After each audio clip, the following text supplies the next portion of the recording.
Hey guys, welcome back to the channel. Thank you so much for clicking on this video. In today's video, I wanted to do another reaction video. Now I know I'll do a lot of reactions, but the weather's been a bit gross lately, and this video popped up on my page that piqued my curiosity. It's from a creator named Brit in Germany, and it's called Why Expats Rate Germany So Poorly, and then in parentheses, prepare yourself. Now, as you might know, I don't like the term expat. I don't consider myself an expat. The term expat is very racially loaded, in my opinion. I prefer to call myself a migrant because that's what I am.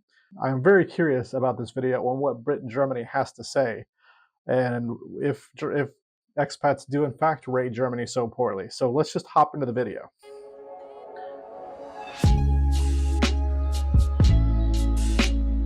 It looks like he's maybe in Hamburg.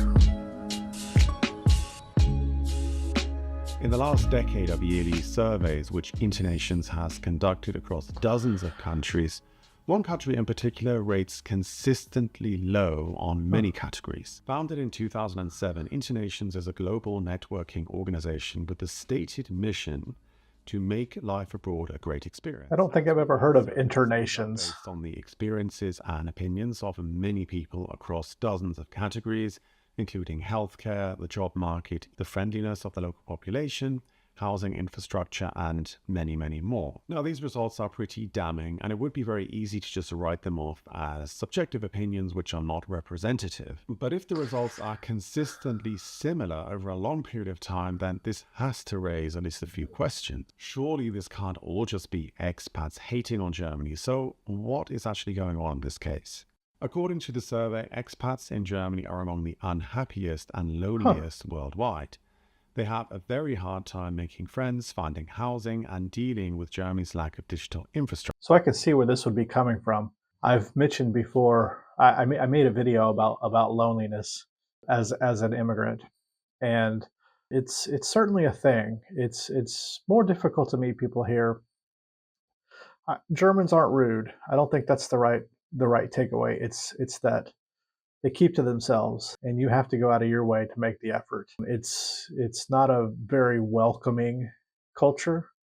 They kind of stick to themselves, so you have to kind of make it your mission to get yourself out there.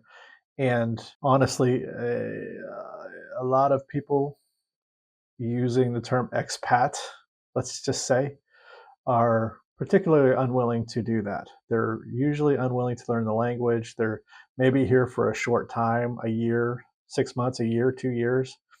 And so they don't think they need to bother trying to assimilate into the local culture. But let's go on and see what else he has to say. Now, I think there are two very interesting things going on here, but let's just continue. Germany comes 49th out of 53 in the Expat Insider 2023 survey. Germany That's not great. Among the bottom 5 least friendly local populations. And so this might explain why expats are unhappy with their social life and have difficulties in making friends. It is therefore hardly surprising that expats in Germany are among the unhappiest worldwide. Overall, 64% of expats are happy with their life in Germany compared to 72% globally. So just to be clear, the majority are happy with their life, but when compared globally to other countries, it is very much towards the bottom end. I'm curious who they interviewed for these statistics. Are these long-term people living abroad, or are they people who've lived abroad for 6 months, people who are living abroad for 6 months to 2 years? I'm very curious what the criteria it was for this survey. I might have to look into that. Who are currently sponsoring this video. This is an ideal service for those of you who earn income from multiple sources in multiple countries, or just for those of you who are looking for tax assistance in your new place of residence. It's available in over 30 countries. Do check out the link in the description below to find out more details. It's pretty. I wonder where he is. I'm thinking that's Hamburg, maybe? I can't tell. Abroad for most of their adult life, the term expat has come up quite a lot. When I first moved to China in 2008, I just assumed that this was a term that everyone understood. But now, having lived in other countries, I often am asked the question, what actually does expat mean? Who are expats? And to make matters a little more complex, most non-English speaking countries don't really have a term for this. It's a very white term. Until a few years ago, I thought the definition was very clear. An expat is somebody who is displaced by their work. They move abroad because either their work requires them to do so or they have applied for an overseas position.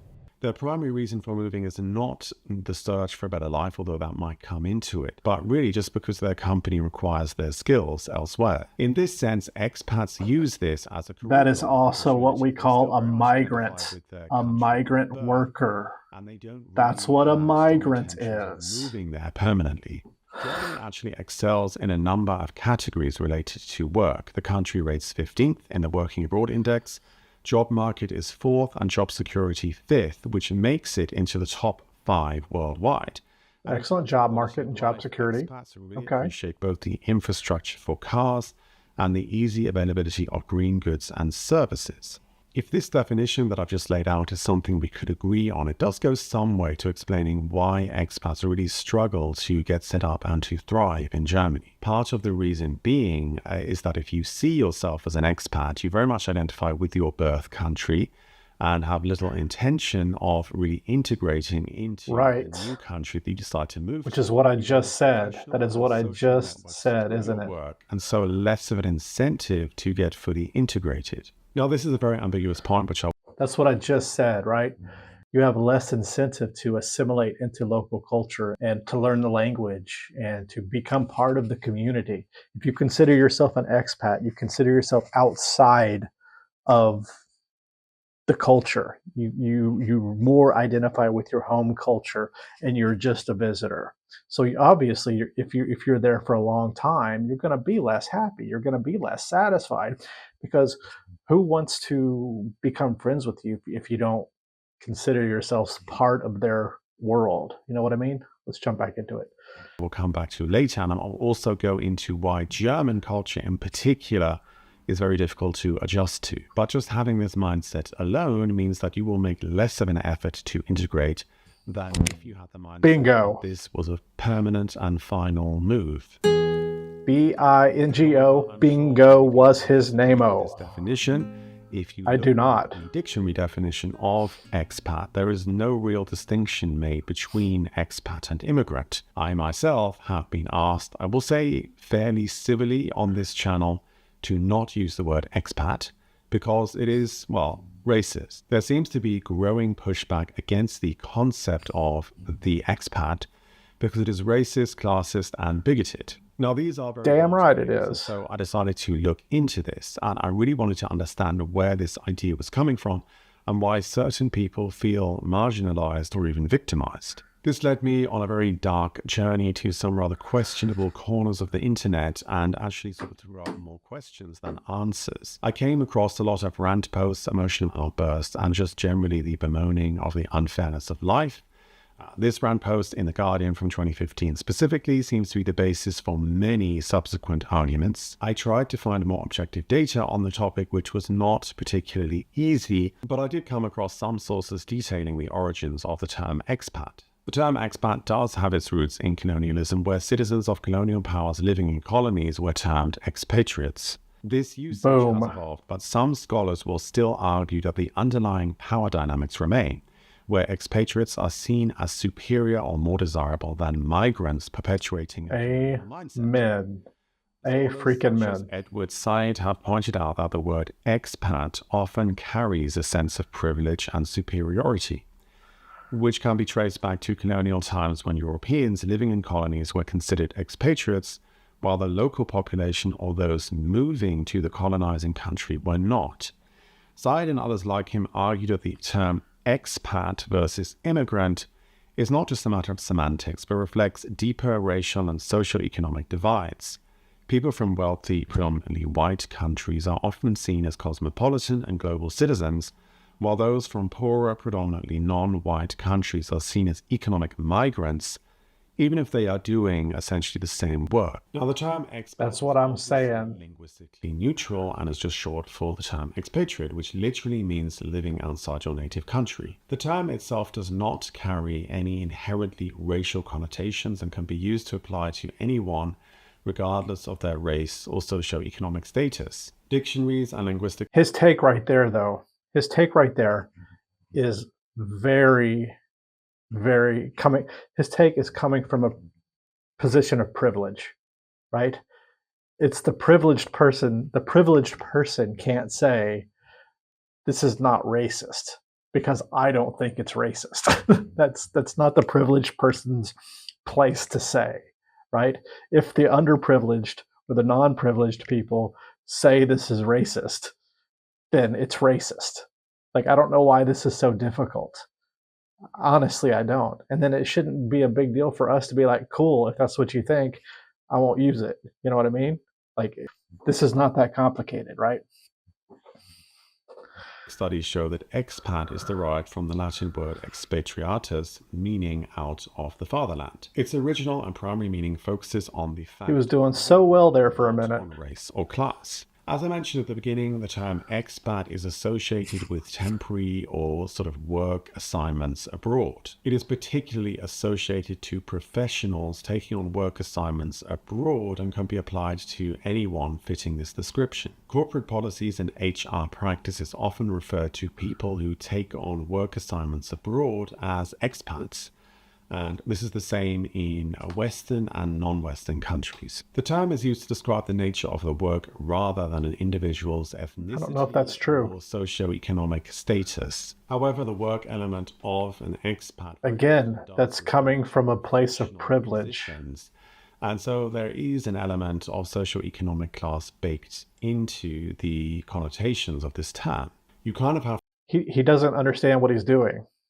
Right? He's doing the exact same thing that earlier he said, expatriate, the term. He's doing right now exactly what he said earlier that the term does.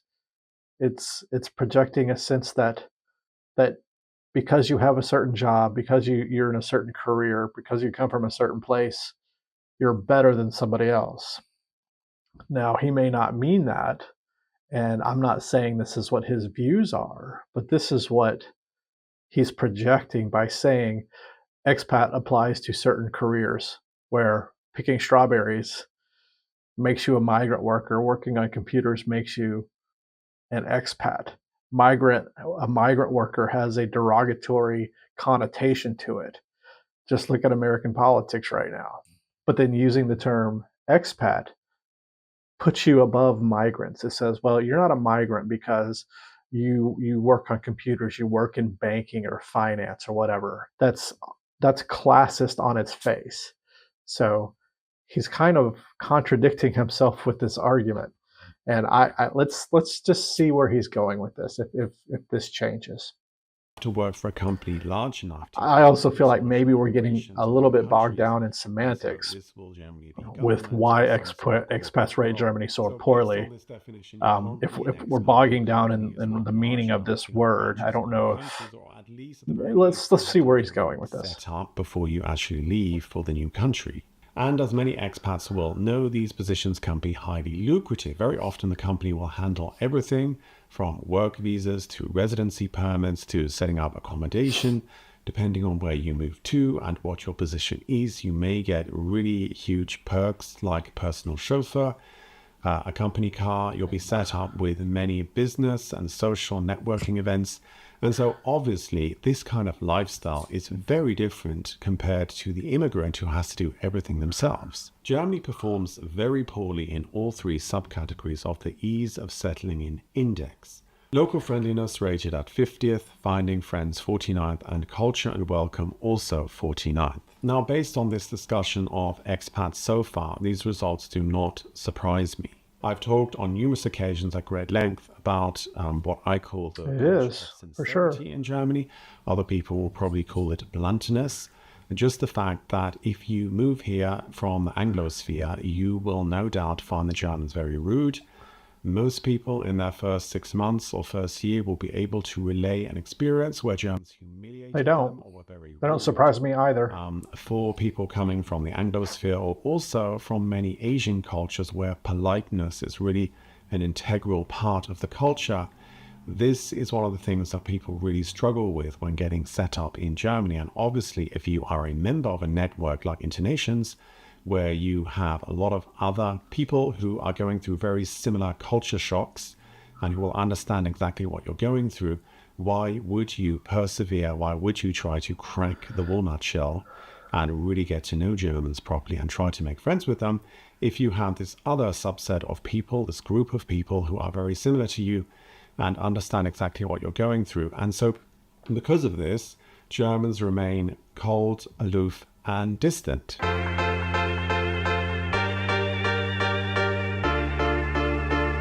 I agree with him. There is a bit of aloofness to the German, and there is some crotchety rudeness too. Just like I've probably had two occasions where people just randomly got mad at me for things that I don't even know what I did, and then they're yelling at me, and I'm like, the first time I was taken aback, right? I'm like, oh. Second time I'm like, why don't you just like mind your own business, right? Be more concerned with yourself than with what I'm doing. Thank you very much. But yeah, it's definitely a thing, and that can definitely put people off to wanting to become a part of the culture if they're like, well, these people are rude. Why do I want anything to do with them?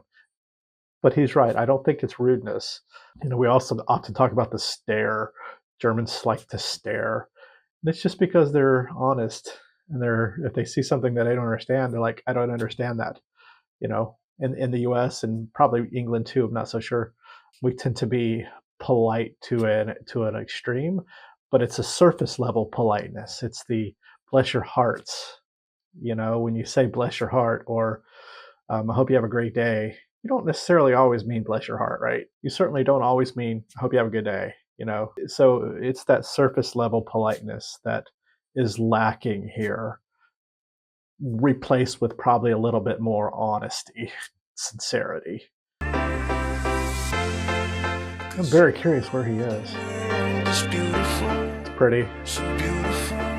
During my time in Beijing, I really was very much in an expat bubble, and I have to admit the people that I came into contact with were either students or English teachers.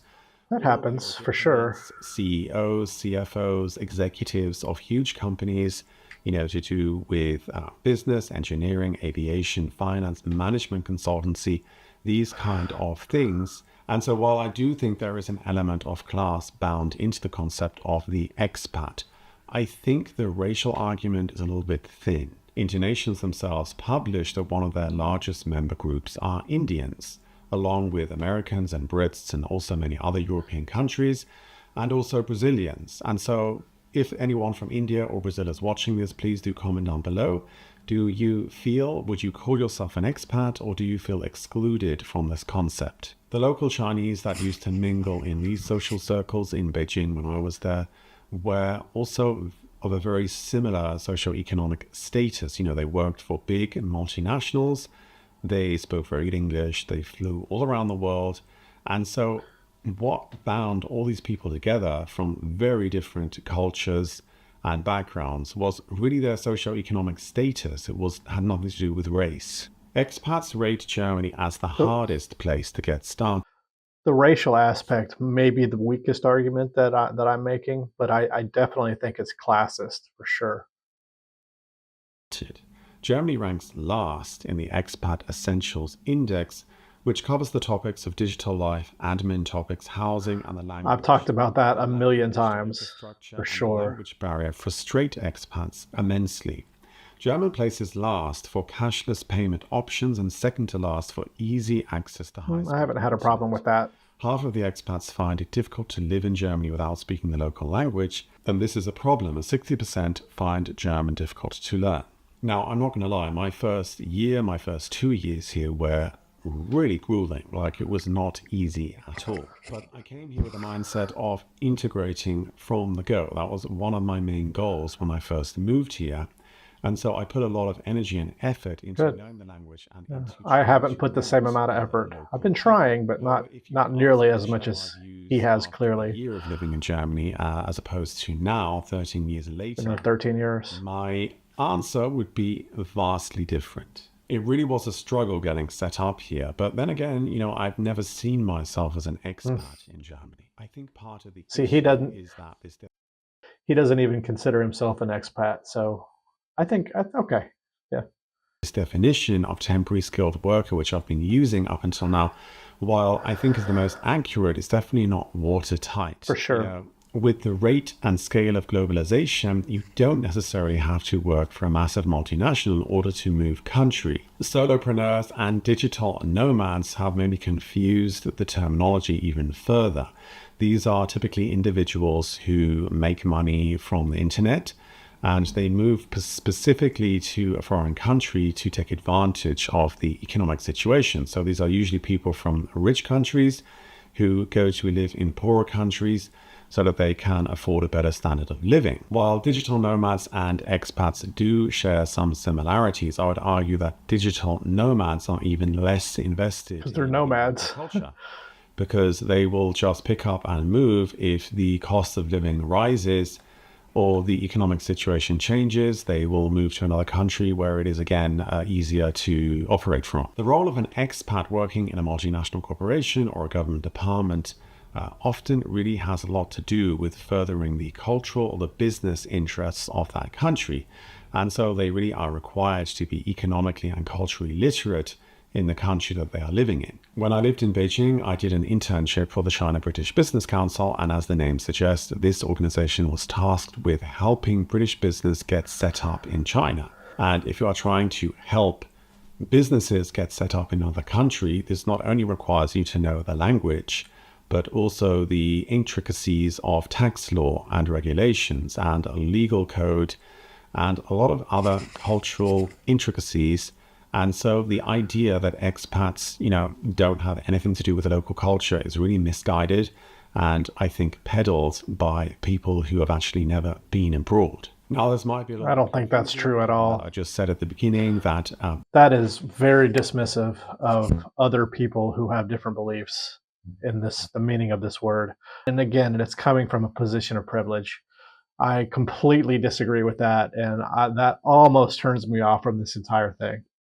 Being an expat or having the expat mindset means that you are less invested in the country, but this really is just all a matter of degrees. Ultimately, an immigrant who picks up sticks, and I will define as somebody who's moving to a new place in search of a better life, for them, it is a much more permanent move. They are leaving their native country behind, and so they are very much more. What's the difference between living for a better life and leaving for a higher paying job because your job offered you that?